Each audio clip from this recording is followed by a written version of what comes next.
US airlines ਦੇ ਸੰਬੰਧ ਦੇ ਵਿੱਚ ਯੂਐਸ 에ਅਰਲਾਈਨਸ ਨੇ ਜਿੰਨੇ ਵੀ ਸੀਈਓ ਆ ਉਹਨਾਂ ਨੇ ਵਾਰਨਿੰਗ ਦਿੱਤੀ ਆ ਵੀ 5G ਰੋਲ ਆਊਟ ਕਰਕੇ ਡਿਸਰਪਸ਼ਨ ਹੋਊਗੀ ਤੇ ਇਹ ਇੱਕ ਕੈਟਾਸਟ੍ਰੋਫਿਕ ਹੋ ਸਕਦਾ ਹੈਗਾ ਆ। ਸੋ ਇਹ ਇੱਕ ਬਹੁਤ ਹੀ ਸਖਤ ਵਾਰਨਿੰਗ ਜਿਹੜੀ 에ਅਰਲਾਈਨਸ ਦੇ ਸੀਈਓ ਆ ਉਹਨਾਂ ਵੱਲੋਂ ਦਿੱਤੀ ਗਈ ਆ, ਕਿਉਂਕਿ ਇਸ ਬੁੱਧਵਾਰ ਨੂੰ ਰੋਲ ਆਊਟ ਹੋਣਾ ਹੈ ਨਵਾਂ C band 5G service telecommunication giant AT&T ਤੇ ਬਰਾਈਜ਼ਨ ਵੱਲੋਂ।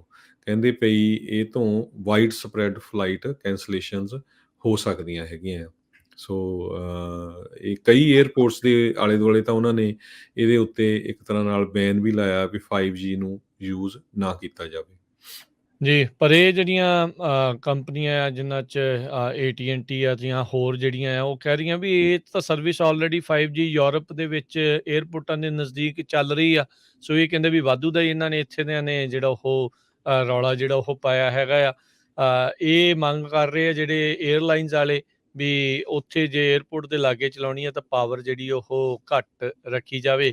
ਪਰ 5G ਨੂੰ ਹੁਣ ਪੇਸ਼ ਹੀ ਇਸ ਹਿਸਾਬ ਦੇ ਨਾਲ ਜਿਹੜਾ ਹਰਜੋਤ ਸਿੰਘ ਜੀ ਕੀਤਾ ਜਾ ਰਿਹਾ ਹੈਗਾ ਆ ਵੀ ਉਹ ਹੁਣ ਨਵੀਂ ਜਿਹੜੀ ਟੈਕਨੋਲੋਜੀ ਹੈਗੀ ਆ।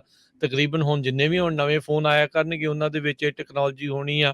ਸਾਰੇ ਜਿਹੜੇ ਸਰਵਿਸ ਪ੍ਰੋਵਾਈਡਰ ਆ ਉਹ ਇਸ ਨੂੰ ਅਪਡੇਟ ਕਰਨ ਦੇ ਵਿੱਚ ਲੱਗੇ ਹੋਏ ਆ। ਪਿਛਲੇ ਉਹ ਵੀ ਕਈ ਸਾਲਾਂ ਤੋਂ ਲੱਗੇ ਹੋਏ ਆ। ਸੋ ਹੁਣ ਦੇਖੋ ਕੀ ਜਿਹੜਾ ਉਹ ਬਣਦਾ ਆ।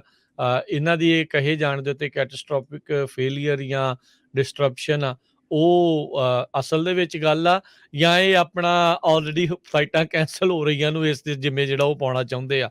ਇਹ ਵੀ ਕੋਈ ਕਿਹਾ ਨਹੀਂ ਜਾ ਸਕਦਾ ਕਿਉਂਕਿ ਇਹਨਾਂ ਦੀ ਬਦਨਾਮੀ ਬਹੁਤ ਹੋ ਰਹੀ ਹੈ ਹਰਜੋਤ ਸਿੰਘ ਜੀ ਪਿਛਲੇ ਕੁਛ ਜੀ ਮਹੀਨਿਆਂ ਤੋਂ ਵੀ ਹਜ਼ਾਰਾਂ ਦੀ ਸੰਖਿਆ ਦੇ ਵਿੱਚ ਹਰ ਵੀਕ ਜਿਹੜੀਆਂ ਫਲਾਈਟਾਂ ਆ ਉਹ ਇਹ ਸਾਰੀਆਂ ਇਹਨਾਂ 에ਅਰਲਾਈਨਸ ਨੂੰ ਕੈਂਸਲ ਕਰਨੀਆਂ ਪੈ ਰਹੀਆਂ ਆ। ਸ਼ਾਇਦ ਭਾਂਡਾ ਭੰਨਣ ਦੇ ਲਈ ਇਹ ਇੱਕ ਨਵੀਂ ਗਰਾਊਂਡ ਜਿਹੜੀ ਉਹ ਤਿਆਰ ਕੀਤੀ ਜਾ ਰਹੀ ਹੈਗੀ। ਜੀ ਬਿਲਕੁਲ, ਮਿਲੀਅਨਸ ਆਫ ਡਾਲਰ ਇਹਨਾਂ ਨੂੰ PPP ਲੋਨਸ ਮਿਲੇ ਸੀ ਤਾਂ ਕਿ ਜਿਹੜੇ EMPLOYEES ਆ ਉਹਨਾਂ ਨੂੰ ਰੱਖਿਆ ਜਾ ਸਕੇ।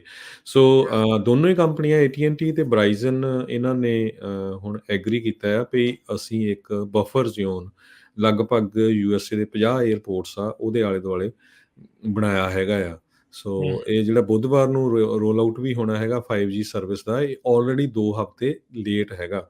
ਡਿਪਾਰਟਮੈਂਟ ਆਫ ਟਰਾਂਸਪੋਰਟੇਸ਼ਨ ਨੇ ਇਸ ਨੂੰ ਦੇਰੀ ਨਾਲ ਚਾਲੂ ਕਰਨ ਲਈ ਕਿਹਾ ਸੀ। ਜੀ ਜੀ। ਸੋ ਹਰਜੋਤ ਸਿੰਘ ਜੀ ਤੁਸੀਂ PPP ਲੋਨਸ ਦੀ ਗੱਲ ਕੀਤੀ ਸੀ। ਇੱਕ ਨਵੀਂ ਰਿਪੋਰਟ ਦੇ ਮੁਤਾਬਕ 3 ਕੁਆਟਰਸ ਜਿਹੜੇ $800 ਬਿਲੀਅਨ PPP ਲੋਨਸ ਦੇ ਵਿੱਚ ਦਿੱਤੇ ਗਏ ਹੈਗੇ ਆ। ਕਹਿੰਦੇ ਵੀ ਉਹ ਜਾਣੇ ਵਰਕਰਸ ਦੇ ਕੋਲ ਚਾਹੀਦੇ ਸੀਗੇ, ਉਹ ਗਏ ਬਿਜ਼ਨਸ ਓਨਰਸ ਦੇ ਕੋਲ। ਇਹ ਇੱਕ ਨਵੀਂ ਜਿਹੜੀ ਸਟੱਡੀ ਆ ਉਸਨੇ ਜਿਹੜਾ ਇਹ ਫਾਈਂਡ ਕੀਤਾ ਹੈਗਾ। ਹੁਣ ਤੁਸੀਂ ਹਿਸਾਬ ਲਾ ਲਓ 800 ਬਿਲੀਅਨ ਦਾ 3 ਕੁਆਟਰਸ 75% ਜਿਹੜਾ ਮਨੀ ਆ ਜਿਹੜਾ ਕਿ ਵਰਕਰਸ ਨੂੰ ਰਿਟੇਨ ਕਰਨ ਦੇ ਲਈ ਦਿੱਤਾ ਗਿਆ ਸੀਗਾ ਉਹ ਕਹਿੰਦੇ ਵੀ ਇਕੱਲੇ ਬਿਜ਼ਨਸ ਓਨਰਸ ਤੱਕ ਹੀ ਜਿਹੜਾ ਉਹ ਸੀਮਤ ਰਹਿ ਗਿਆ ਹੈਗਾ ਆ। ਸੋ ਇਹ ਵੀ ਇੱਕ ਵੱਡੀ ਜਿਹੜੀ ਹਰਜੋਤ ਸਿੰਘ ਜੀ ਚੀਜ਼ ਜਿਹੜੀ ਉਹ ਦੇਖਣ ਨੂੰ ਮਿਲੂਗੀ। ਜਿੱਦਾਂ ਆਪਾਂ ਐਸਾ EDD ਦੇ ਬਾਰੇ ਦੱਸਿਆ ਸੀਗਾ ਵੀ ਕਿਸ ਤਰੀਕੇ ਦੇ ਨਾਲ EDD ਹੁਣ ਤੱਕ ਦਾ ਨਵੀਆਂ ਜਿਹੜੀ ਇੱਕ ਆਈ ਡਾਕੂਮੈਂਟਰੀ ਦੇ ਕਹਿਣ ਦੇ ਮੁਤਾਬਕ ਅਮਰੀਕਾ ਦੀ ਹਿਸਟਰੀ ਦੇ ਵਿੱਚ ਵਰਸਟ ਟੈਕਸ ਪੇਅਰ ਫਰਾਡ ਜਿਹੜਾ ਉਹ ਦੇਖਿਆ ਗਿਆ ਆ ਵੀ ਇੱਕ ਬਹੁਤ ਵੱਡੀ ਜਿਹੜੀ ਚਿੰਤਾ ਵਾਲੀ ਜਿਹੜੀ ਗੱਲ ਹੈ ਵੀ ਫਰਾਡ ਤੋਂ ਘੱਟ ਵਾਲੀ ਗੱਲ ਨਹੀਂ ਆ ਵੀ ਲੋਕਾਂ ਨੂੰ ਰੱਖਣ ਦੇ ਲਈ ਕਾਮਿਆਂ ਨੂੰ ਰੱਖਣ ਦੇ ਲਈ ਪੈਸੇ ਡਾਲਰ ਜਿਹੜੇ ਦਿੱਤੇ ਗਏ ਪਰ ਬਿਜ਼ਨਸ ਓਨਰਸ ਆਪਣੇ ਉੱਤੇ ਹੀ ਜਿਹੜਾ ਉਹ ਉਹਨਾਂ ਨੇ ਹੀ ਜਿਹੜੇ ਉਹ ਵਰਤ ਲਏ ਹੈਗੇ ਆ। ਸੋ ਇਹ ਆਪਾਂ ਦੇਖੇ ਆ ਕਿੰਨੇ ਫੜੇ ਵੀ ਆ ਇਹਨਾਂ ਨੇ। ਕਿਸੇ ਨੇ ਲੈਂਬਰਗਿਨੀ ਲੈ ਲਈ, ਕਿਸੇ ਨੇ ਰੋਲੈਕਸ ਲੈ ਲਈ, ਕਿਸੇ ਨੇ ਗੱਡੀਆਂ ਲੈ ਲਈਆਂ, ਕਿਸੇ ਨੇ ਹੋਰ ਚੀਜ਼ਾਂ ਜਿਹੜੀਆਂ ਉਹ ਘਰ ਖਰੀਦ ਲਏ। ਸੋ ਇੱਦਾਂ ਦਾ ਪਤਾ ਨਹੀਂ ਹੋਰ ਕਿੰਨਾ ਕੁ ਕੰਮ ਹੋਇਆ। ਨਵੀਂ ਸਟੱਡੀ ਦੇ ਮੁਤਾਬਕ ਤਾਂ ਇਹ ਬਹੁਤ ਹੀ ਵੱਡਾ ਆંકੜਾ ਜਿਹੜਾ ਆ ਉਹ ਇੱਕ ਦੱਸ ਰਹੇ ਹੈਗੇ ਜੀ। ਸੋ ਉਹਦੇ ਦੂਸਰੇ ਦੇ ਸੰਬੰਧ ਦੇ ਵਿੱਚ ਅੱਜ US ਡਿਪਾਰਟਮੈਂਟ ਆਫ ਜਸਟਿਸ ਨੇ ਇਹ ਵੀ ਕਿਹਾ ਵੀ ਜਿਹੜੇ ਲੋਕ ਫਰਾਡ ਕਰ ਰਹੇ ਈਵਨ ਕਹਿੰਦੇ ਵੀ ਛੋਟਾ ਅਮਾਊਂਟ ਵੀ ਆ $7500 ਤੱਕ ਦਾ ਵੀ ਆ ਨਾ ਤੇ ਉਹ ਉਹਨਾਂ ਨੂੰ ਚਾਰਜ ਕੀਤਾ ਜਾਊਗਾ। $1 ਮਿਲੀਅਨ ਤੱਕ ਫਾਈਨ ਹੋ ਸਕਦਾ ਤੇ 30 ਸਾਲਾਂ ਦੀ ਸਜ਼ਾ ਹੋ ਸਕਦੀ ਹੈਗੀ ਆ। ਸੋ ਕਿਉਂਕਿ $2.8 ਟ੍ਰਿਲੀਅਨ ਇਕਨੋਮਿਕ ਏਡ ਦਿੱਤੀ ਗਈ ਸੀ ਇੰਡੀਵਿਜੂਅਲਸ ਨੂੰ ਤੇ ਬਿਜ਼ਨਸਸ ਨੂੰ, ਖਾਸ ਕਰਕੇ ਸਮਾਲ ਬਿਜ਼ਨਸਸ ਨੂੰ।